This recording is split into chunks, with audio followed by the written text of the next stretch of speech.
On the K2 issue, I want to first of all thank Councilman Brazel for bringing this to our attention. I think we're very lucky that he became aware of this. When I first became aware of it on Thursday, I believe, is when the bill was drafted. That night, I was with some teachers, some people that teach with my wife at St. Charles High School, and also at West, where my son's a student. And they were not aware of this at all. Talked to the superintendent today. He's not had any experiences with it yet, but it's my understanding that there are 2 shops in the city of St. Charles that are carrying this now, and there's 2 in St. Peter's, and there's 1 in Weldon Springs. And if that's incorrect, I mean, the sheriff can correct me on that. I believe that's correct. So I went ahead and talked to all the superintendents today just to see what kind of experience they're having, and they're really reading about it in the paper. One of the districts said that they had an actual experience with a student, but talked to all the superintendents, and late this afternoon they sent a letter to me which says, as superintendents of the school districts in St. Charles County, we are charged with advocating for the best interest of the students of St. Charles County. We are writing to express our shared concern about a new synthetic substance called K2, also known as Blaze. K2 poses a safety threat to our students because of its mind-altering effect.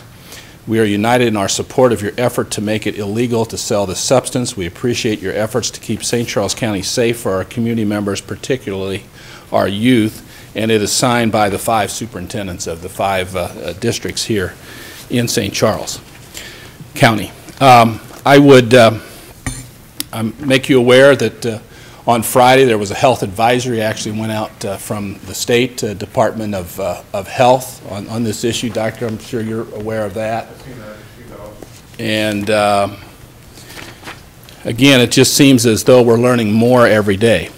But here's the issue which you will need to confront.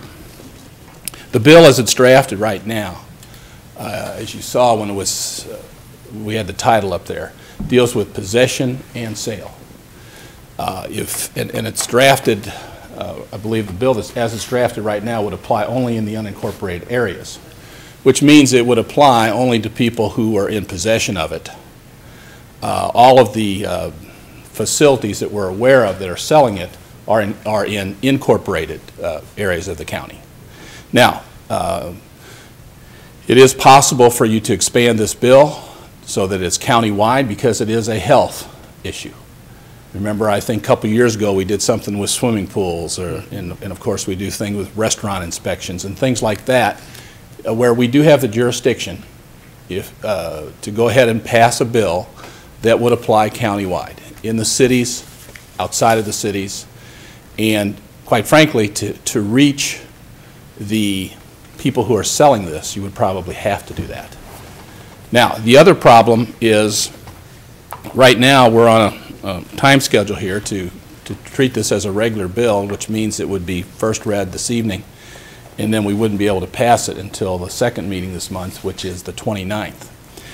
And then because it's a criminal bill, it creates criminal penalties, those would not go into effect for 30 days, and we would have to put a notice in the paper so everybody would know that that this is a criminal offense and that they can be fined and taken to court and so forth. So what the problem there is if we decide something needs to be done, it might be up to 60 days before anything actually happens. And I think you can, along with myself, anticipate what could happen in the meantime.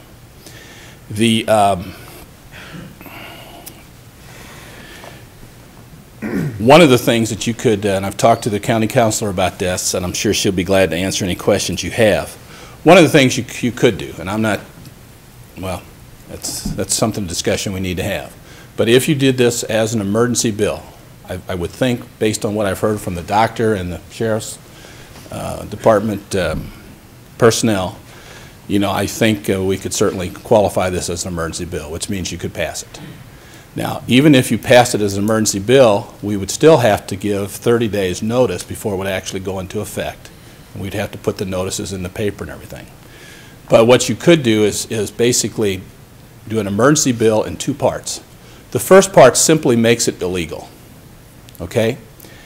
And by making it illegal, that means you can immediately, we can go to the people who are selling it, say that's illegal. If they don't want to take it off their shelves, we could go ask a judge to order them to take it off the shelves.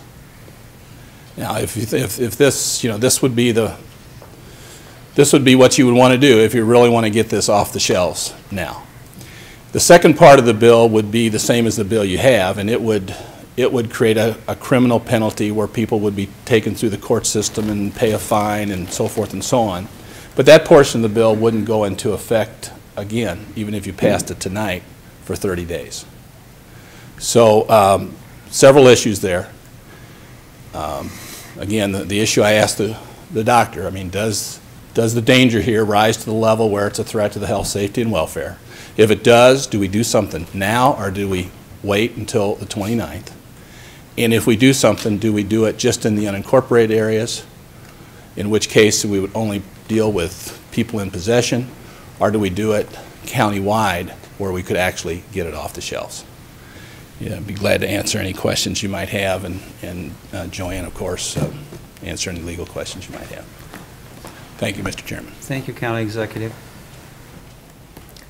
Moving on to the consent agenda. Is there a motion to approve? Motion. Second? Second. All those in favor? Aye. Opposed? Consent agenda passes. And we'll move on to bills for Final passage. Final passage. final passage. Bill number 3570, an ordinance amending the 2010 to 2012 Transportation Improvement Plan as adopted by Ordinance 09-131. Any questions or comments on Bill 3570? Seeing none, call the roll.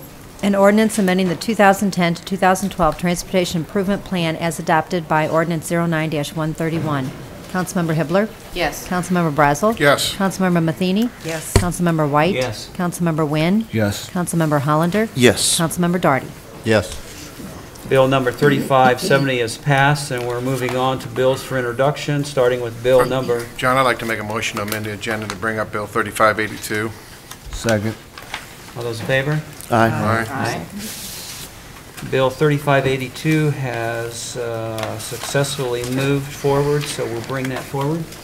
Bill Okay. number 3582, requested by Tom Neer, sponsored by Joe Brazel, an ordinance regulating the possession, sale, or offering for sale products containing synthetic cannabinoids known or sold under product names such as K2, Genie, Descents, and Zohai, and setting forth a penalty clause.